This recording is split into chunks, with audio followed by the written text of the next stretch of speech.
We want to keep the hero being a bully, not necessarily a stamina bully, but a bully, right?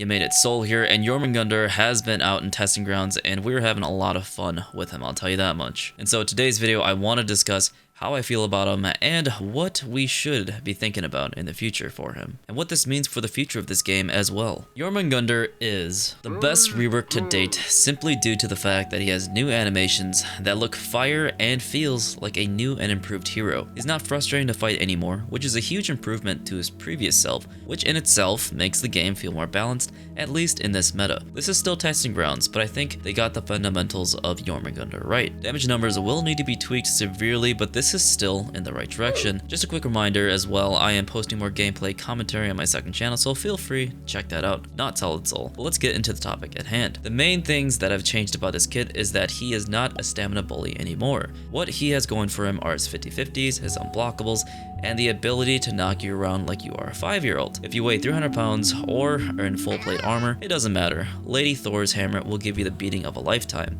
I think some people like that and enjoy that, and will pay good money for that too. Eat my hammer! It's incredibly satisfying, especially as someone who enjoys unique mechanics. However, there are a few glaring issues I'd like to discuss.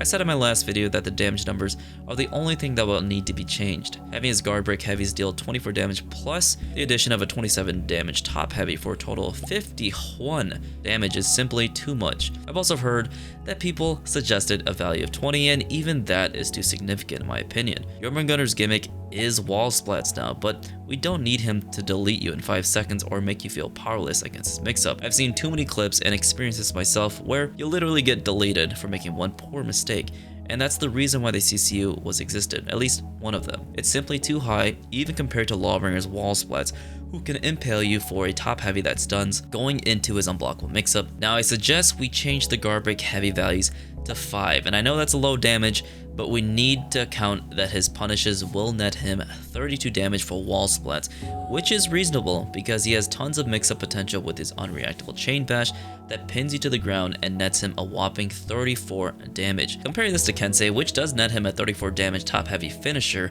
however, his attack is over, he has no more chain pressure after that, while Jormunganders can keep going and going with the wall splats 24/7, and Kensei only has the unblockable mix-up, which is not that bad anymore. However, Jormunganders is able to get into his unreactable chain bash finisher, which nets team damage and just a lot of chain pressure. And I think the value of 5 or maybe 6 or 7 is okay in this regard, and of course I want to see what you guys think about it and how it plays out in the field.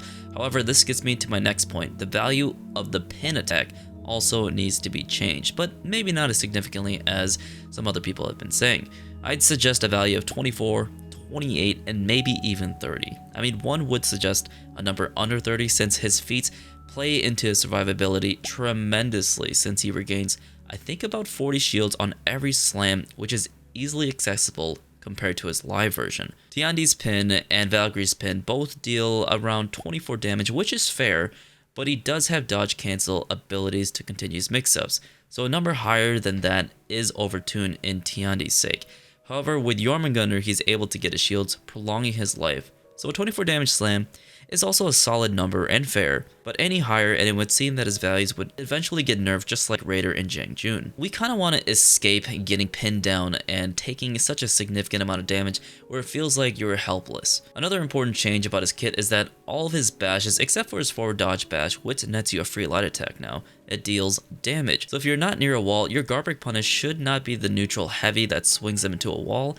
It should be the light attack input, which needs them, netting you a free light attack afterwards, which deals 22 damage and still allows you to go into your chain pressure. Whether you want to go for your unblockable mix-up into another guard break or go into your chain bash, the choice is up to you. This is a fair trade for having the potential of being near a wall, giving you a 32 damage punish that goes into your chain mix-ups.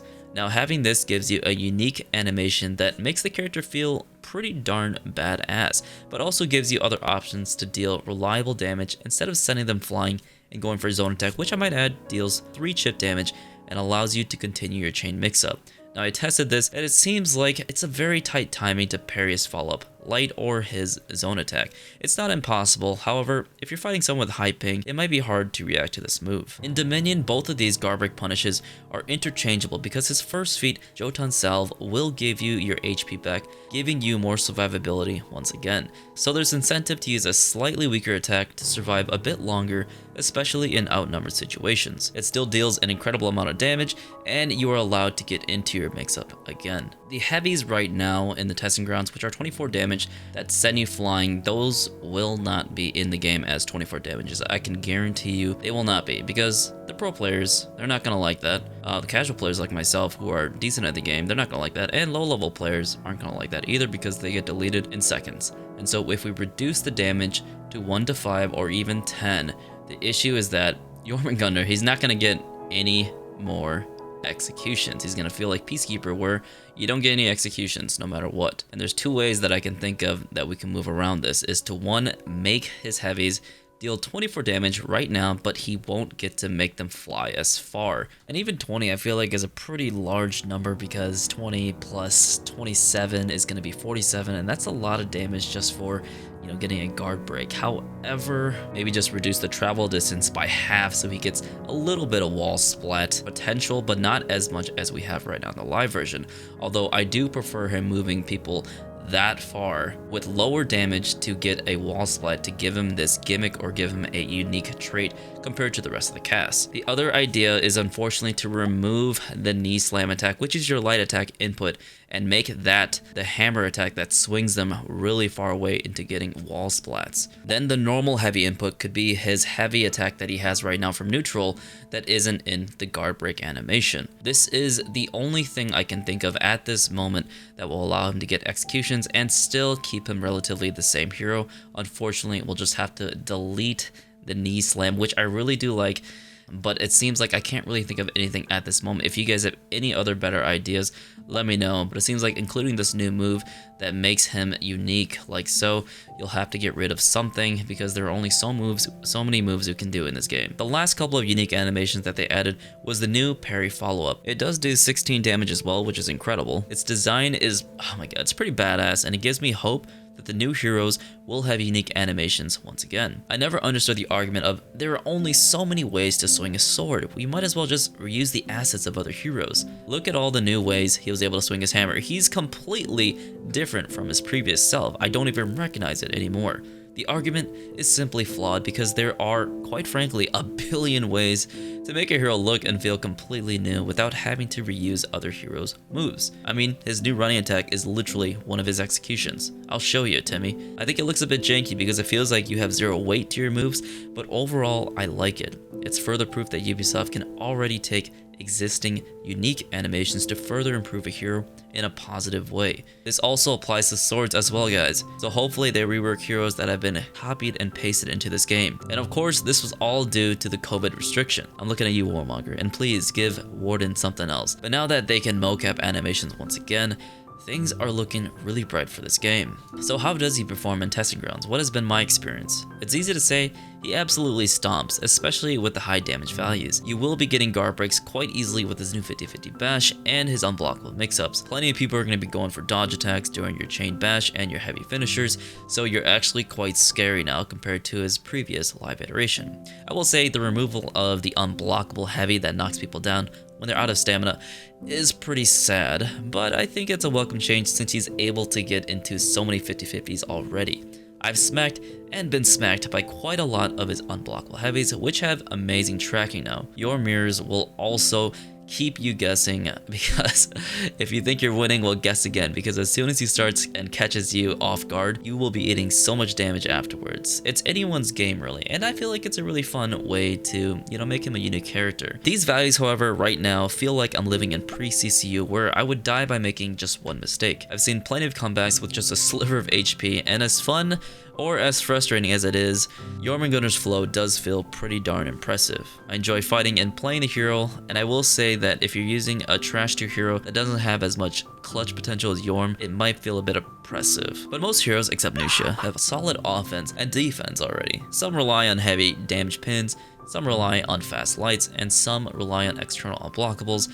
There's a gimmick for everyone now, except Nusha. I also tried using other heroes against Jorm, and to my surprise, it wasn't the worst experience besides the damage values, but after those get tweaked, I think he'll be a great addition to the roster. I might even say he has a better rework than the Kensei one, as he feels like a new breed, whereas Kensei is a hero you play to kind of relive the old For Honor days. Your mains should be pretty darn happy, as they are getting unique mechanics that allow him to be his own character, and a viable pick, if I do say so myself, in all game modes. Some heroes like Peacekeeper are only really viable in duels, while suffering Dominion, especially if you can't parry lights or make good reads. Jormangunders is the start of a great season and the beginning of heroes that can excite the player base once again. I'm having a lot of fun playing him, and I can't wait to see him come out next season. I think he's pretty much ready to be shipped out, and I'll be sure to link the survey that they will put out for us in the coming days. Thank you all for watching. It's been a pleasure hanging out with you. If you agreed with what I said or disagreed, please let me know in the comments so I can see your inputs and your experiences with the testing ground. But I feel like this is a pretty good day to be a Jormunganders main and just a For Honor player in general. Be seeing you in the next video, and of course be sure to check out the second channel, SolidSol, as I will be posting duels, dominions, and commentary, which I think a lot of people do want. Bye bye.